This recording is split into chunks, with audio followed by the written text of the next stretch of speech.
Zay, thanks for hopping on today, brother. Yeah, of course, bro. Thanks for having me. Of course, man. Of course. So, hopping right in, for the people that don't know, can you tell us a little bit about like what got you into the life insurance space? How did we end up here? Yeah, good question. So, honestly, it was a space that I was super interested in for like months and months before I joined.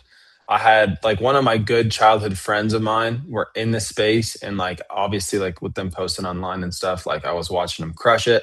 And I was like, dang, like I low key want to make money like that, of course. And so, like before the insurance space, I was in like landscaping and like ground maintenance. So, like irrigation with like sprinklers, landscaping, even like mowing lawns, like kind of like those three were like the big three. And I was working for my dad. So I couldn't just like get up and leave. So I told my buddy, I was like, bro, I'm interested. I want to do this, but you got to give me like 4 months until the end of like the mowing and like the irrigation season. So then I can like not just leave my dad high and dry. Like, I want to finish out the season, make sure that he doesn't need me, and then I'll transition. So I was watching him, just like watching his results, watching what he was doing for like 4 months. And then I think it was like late October, early November is when I like got my schooling, started to get licensed and contracted. And then I think I sold my first policy at the end of November. So technically I like started late November, but with Thanksgivings, Christmases, we had trips planned and we were out of town. I didn't really go full time until the beginning of the year. So that's how I got into the space. But yeah, And when you said beginning of the year, are you referring to this year or was this last year? I'm referring to this year, yeah, 2026. So like late Okay. 2025, like November, December. And then I Mhm. just really started going full time at the beginning of the year.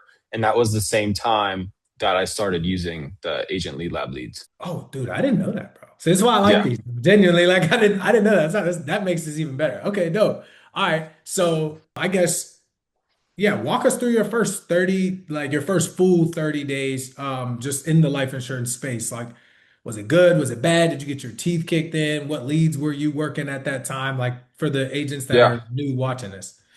So the guy that brought me in, Elijah Lucas, he's my upline. That he when he brought me in, we just ran straight veterans. Like that's what he was super comfortable with. That's what he like taught me and like kind of trained me in. And like those like late months of like November, December, those like few weeks that I was working within each of those months, I was just going straight aged leads, like 45, 60-day old veteran. And it was good. Like I learned a lot. I mean, yeah, like I had people that were like super awesome to talk to, and I feel like they were really good people. I had people who were kind of stingy, people who missed their first premiums. Like it's kind of the same deal. But I think it taught me a lot. And like when I came into the industry, I feel like you hear a lot of stories of people who come into the business who are like, I like had $2 to my name and I had nothing, and now I'm like built up.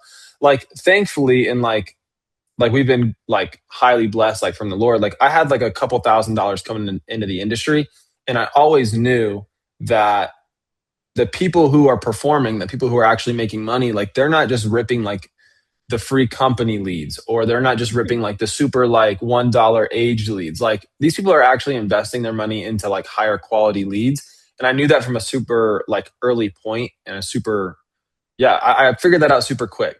So my like idea and strategy was like, all right, give me like a month or two, let me rip aged a ton, let me like get this down. And then it's like, then there's once I've like got a couple deposits in my account, once I've like figured out that it's real, then it's like, okay, then there's nothing really holding me back from like high intent leads.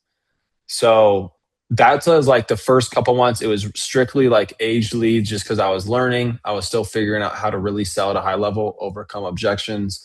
And then once I felt comfortable enough in my script, once I felt comfortable enough like with the actual product and like I could answer any question, then I was like, okay, then it's like spending the money on a high intent lead was worth it if they were going to lead to a higher, making more money.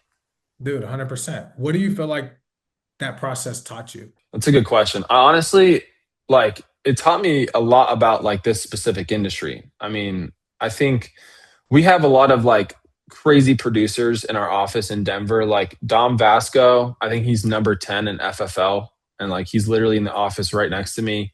We have like Brian Turner, he's selling over 600K a year on his personal pen.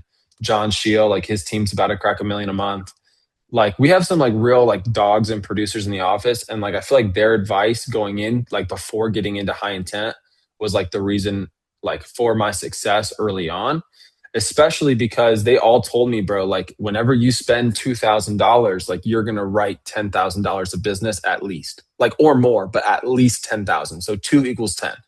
And so that's like what I've always like gone by. Like that's what I've always like understood, like the math in my brain of like, okay, if I'm going to invest two, I'm going to at least write 10 and then I'll be good. And then like the rest is just like, added on, but I'm like calculating for like minimum 10, two in, 10 out. So I would say like that process honestly just taught me like what lead spend is actually going to bring me in terms of like profit and like actually making money.